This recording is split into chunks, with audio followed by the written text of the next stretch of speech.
Welcome to B2B Marketing and More with your host, Pam Didner. As a leading marketing and sales enablement strategist, keynote speaker, and author, Pam created this podcast to share her professional experience and insights and help you to be a great B2B marketer. If you enjoy the podcast, please share it with your colleagues and leave a review on iTunes. Now let's get started.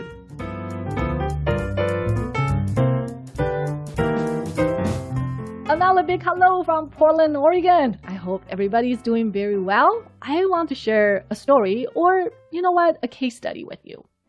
Cindy is a newly promoted VP of marketing for a manufacturing company. She knows how to get things done. That's what she's very, very good at. But she tends to get deep into the weeds. And that's because for a long time, her job was about getting things done. You can give her any marketing tactics, and she would find a way to implement them. That's why she got promoted, because she's very, very good. Now she's a newly minted VP of marketing. She is unable to pull herself out of that technical level and instead focus on structuring a high-level productive conversation or budget discussion with her manager, who is the VP of sales. So she purchased a 10-hour consultation package from me and asked me to work with her to create a plan to get more budget. I love it. Cindy, you are my girl. I'm going to help you out.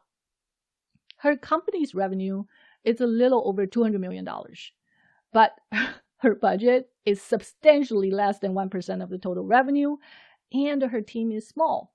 She feels that she can do so much more for sales and her company, and I 100% agree with her if she has more budget. And she's right. So the first thing she sent me was her budget file with a laundry list of marketing expenses. Okay, Cindy, that's not the first thing I want to see. The first things I really want to see was her marketing plan. And of course, is a big deck. But I use, her input and information to create kind of like one summary slide. And this is kind of like a simple one-page marketing plan to look like to drive a 2020 plan discussion. So I'm going to read kind of like 5 categories with you. On that slide, I have business goal, business objective, marketing objective, marketing strategy, and KPI, which is key performance indicators, right? The business goal is easy, achieve, say, $220 million in 2020, right? The business objective, obviously, they want to grow the existing business and they want to tackle a couple of new business segments. Great. So I asked her about the projected revenue breakdowns between the new and existing segments, and we write a statement about the business objective. The marketing objective is really about build brand awareness and drive demand for both new and existing segments. So that's a little bit generic. Everybody can say that.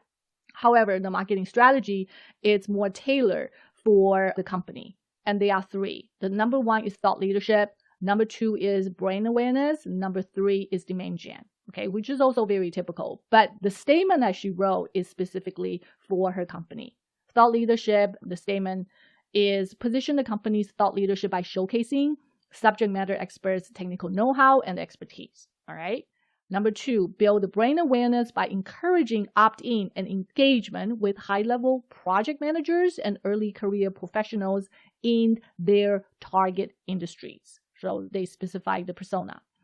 Number 3, deliver solid MQLs, which is marketing qualified leads, to sales via email inquiries and the contact us form on the company website. Okay, so it's very action-driven MQL for demand gen. That's good. All 3 of them are very solid. Then the next one is KPI. We make sure that the KPI also match with the marketing strategies. On the strategy, we have thought leadership, we have building brand awareness, we have driving demand gen, right? So the KPI match that. The number 1 KPI, the first KPI, is the number of content pieces created for outbound communication and thought leadership. So we've categorized all the content into kind of like a thought leadership category. The number 2 is about build brand awareness. Our KPI is the target audience opt-in, which is subscribers.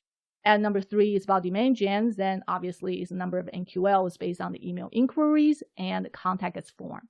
So that is the first slide. Is also an executive summary that will get the VP of sales oriented before we get into the 2020 budget discussion. So after going through that whole discussion and created that executive summary, I also suggested adding one new initiative under marketing strategy, enable sales via account-based marketing. So the three marketing strategies are kind of like status quo. Well, for 2020, let's mix that up, adding something new.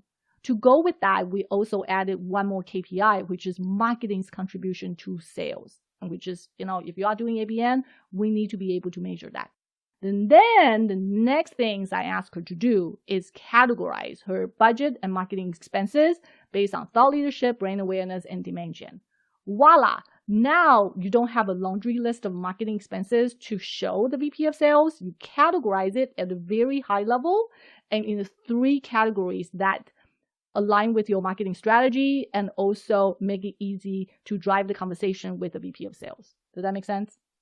The next things that we did is calculating the cost per acquisition and then use that to project the 2020 budget. So let me share an example with you. And let's just go ahead and use the brand awareness as an example. Now she has a marketing expenses for brand awareness because she categorized it, her marketing expenses. Given that brand awareness is measured by subscriber, which is I talked about that earlier, she can take the total marketing dollar on the brand awareness divided by the incremental opt-in subscriber to calculate the cost per acquisition for opt-in. Now she has a number, which is the cost per acquisition per subscriber, right? And for demand gen, same thing. She has the total dollars that she spent for 2019. She can take the total dollars divided by the MQL to calculate the cost per acquisition per marketing qualified lead. Now for 2020, she just needs to set up a new goals for subscribers and MQL. And then using that new goal, she can multiply the cost per acquisition, which is we just calculate with the new goals. Voila, you come up with two numbers, right? You come up with the two 2020 budget request numbers. But these two numbers, I want to make sure everybody understands, it's just a baseline, right? You need to now take into account of other elements to make adjustment to these two numbers. So don't take these numbers as it is. For example, she wants to use paid search as a channel to drive demand gen. Fantastic.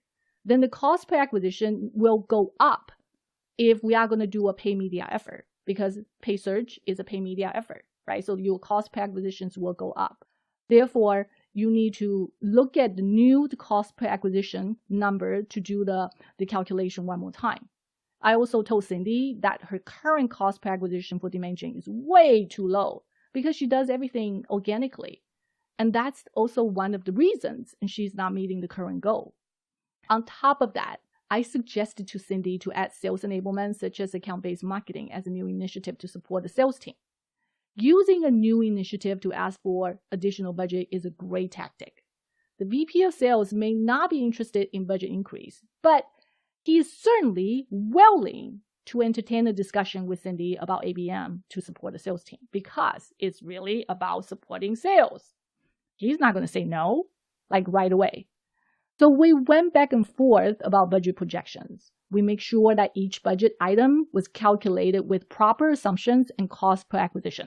Cindy also makes sure that she has some industry benchmark data to support her claims, and I 100% agree with that. So we end up creating 4 slides. The first slide was the executive summary I talked about, which is the overall marketing plan and the KPIs. The second slide was a status update. It was about 2019 and KPI status. The third slide was really about the projected 2020 budget by key categories. The fourth slide was about account-based marketing, to use one slide to drive the discussion with the VP of sales. Each one was supported with a table to show how we came up with our budget and the key assumptions, right? So we want to make sure we can answer any potential questions from VP of sales. I also prepped Cindy on what to say and how to position the plan. Overall, the budget meeting went well. The VP of sales has several questions for Cindy to follow up.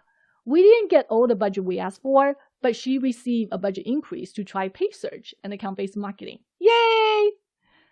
I understand every company's planning and budget allocation process is different. Some of them are very complicated, especially in global enterprises. But if you need someone to brainstorm with or give feedback and advice on your plans, please schedule a call with me on PamDidner.com. I love to help you out. Thank you so much for tuning in to B2B Marketing and More with Pam. I hope you are working on your 2020 plan and asking for additional budget. Wish you best of luck to get the budget you need for 2020. Have an awesome day. Take care.